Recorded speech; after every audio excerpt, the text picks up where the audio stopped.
ऐसा क्या है सुंदस आपी में जो अरसल भाई इतने पसंद हैं? अम्मी का लिहाज तक नहीं रहा। फजूल सी सुंदस आपी, इसलिए मुझे कभी भी अच्छी नहीं लगी। और अगर वो इस घर में आ गई तो अरसल भाई के साथ साथ मेरे अब्बा जी को भी मुझसे छीन लेंगी।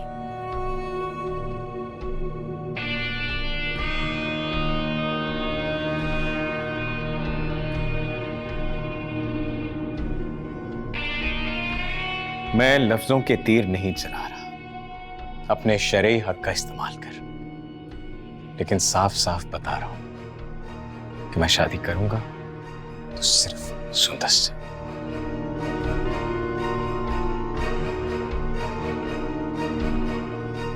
नहीं, मुझे शादी को हर हाल में रोकना होगा। अपने अब्बा जी और छोटे भैया को इससे बचाना होगा। कोई मेरे अब्बा जी को मुझसे शेयर करे, मैं ये बर्दाश्त बिल्कुल नहीं कर सकती। और सुंदस आपी तो पहले ही अब्बा जी की लाडली बनने की कोशिश करती रहती हैं। मुझे अब ये सोचना होगा ये शादी मैं कैसे रोकूंगी। ये तो मरियम भाभी से भी ज्यादा खतरनाक साबित होंगी।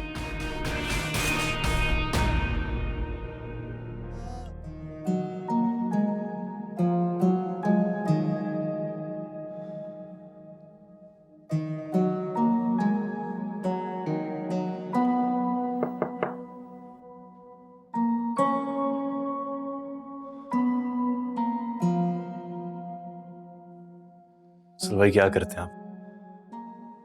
अम्मी से इस तरह बात कौन करता है? कितने सख्त जुमले बोले हैं आपने।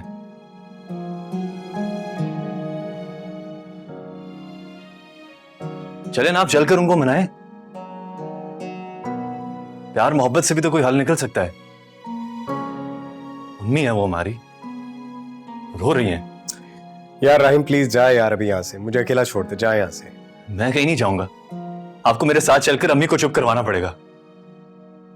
अब आप मुझे डांटे, मेरे पे गुस्सा निकालें बेशक, पर अभी मेरे साथ चलें। मैंने ना ही अम्मी से कोई नाफरमानी किया और ना ही उनका दिल दुखाया है।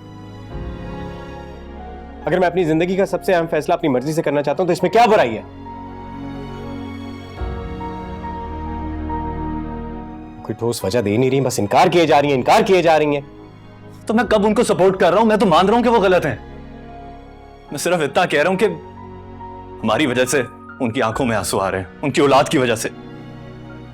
अरे मुझसे बर्दाश्त नहीं हो रहा है, ये भी तो गलत है ना अरसल भाई। जा यार, उनको रुलाए बगैर भी तो हल निकल सकता है ना अरसल भाई। क्या आप नहीं जा रहे मेरे साथ?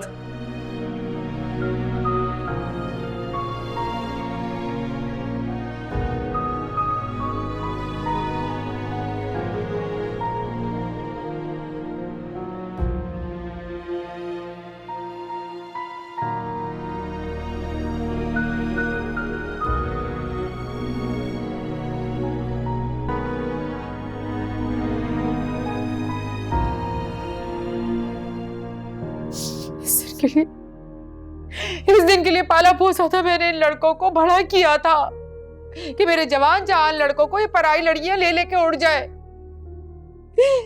इस दिन के लिए माएं दुआएं करती है सेहरा से जाने की। ये सिला मिल रहा है सारी उम्र की रियाजत का मुझको। वो औरत जिसने कभी सारी जिंदगी मुझे इज्जत नहीं दी, इज्जत देने को तरसा दिया, आज वो अपनी बेटी देने को तैयार है।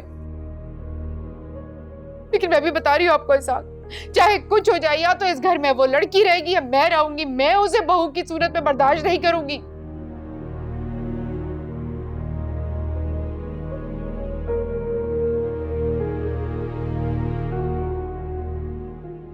ये लो पानी पियो। नहीं चाहिए मुझे आपकी हमदर्दी, पानी पियो। आपने अच्छा नहीं किया मेरे साथ ये साथ। आपको आज तक जब जब जिंदगी में मेरे साथ की जरूरत थी ना, मैंने बच्चों का साथ नहीं दिया, आपका साथ दिया। आपने मेरे साथ बेईमानी की है, आप जाकर खड़े हो गए अपने बच्चों के साथ। सबाहत तुम्हें हो क्या गया है? तुम कब से ऐसी वावेला करने वाली औरत बन गई हो? देखो, एक बात हमेशा याद रखो कि औलाद की खुशी और उनकी बेहतरी माँ बाप के लिए ज्यादा अहम होती है। ये बात अहम नहीं है कि हमारी औलाद की बेहतरी और खुशी हमारे फैसलों से हो। और फिर जब उसको कोई एतराज नहीं है तो तुम क्यों रास्ते की दीवार बन रही हो?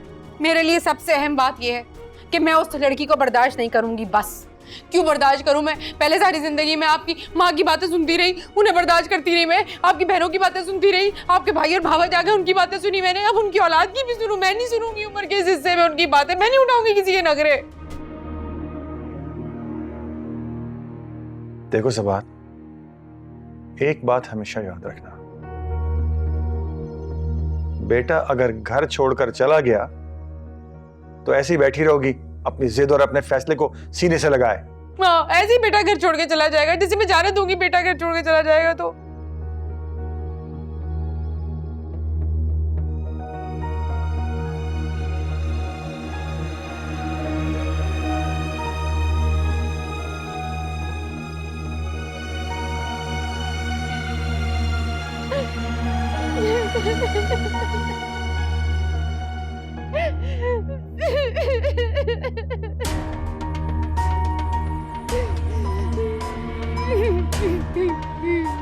ये शौहर आजकल के, अगर बीवी अपना दुख दर्द हल्का करना चाहे तो ऐसे घरवट लेकर सो जाएंगे, बात ही नहीं सुनेंगे।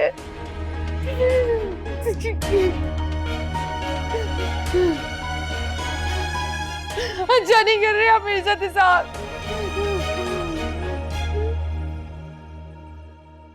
जी जी बिल्कुल ठीक। अरे बेटा कैसी बात कर रहे हो आप? आपका बहुत बहुत शुक्रिया। आपने इतने नाजुक मामले को इतनी राजदारी और अपनाहियत के साथ जो हल किया। जी जज़ाकल्लाह बेटा, जज़ाकल्लाह। अल्लाह तुम्हें खुश रखे। अल्लाह हाफिज।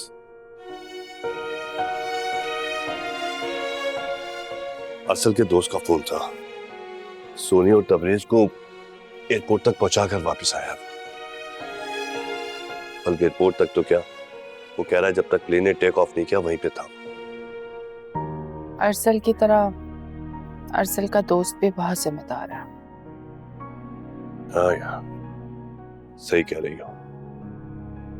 मैं एक्सपेक्ट नहीं कर रहा था कि इतना बड़ा मसला इतनी आसानी के साथ हल हो जाएगा, लेकिन अल्लाह का बड़ा शुक्र है। अल्हम्दुलिल्लाह। बस मैं चाहती हूँ कि भाई साहब और भाभी जल्दी से सुंदस का रिश्ता लेकर आ जाए। अरसल और सुंदस की शादी में मैं एक लम्हे की ताखीर नहीं करनी चाहती।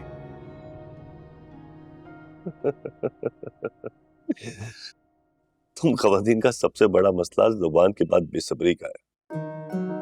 और आप मर्दों में एक चीज की प्रॉब्लम है, खामोशी के बाद सब्र के नाम पर गुमसुम होना। अरे शासिया बेगम बातें हो गई तो प्लीज नाश्ता करवा दें, बहुत जोर की भूख लगी है।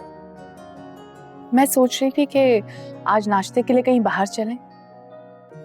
बहुत अरसे बाद हमारे घर में खुशी की एक किरण आई है। Let's celebrate. Not a bad idea. फिर एक काम करो, सुंदर से बोलो जल्दी तैयार हो जाए, चलते हैं। ठीक है।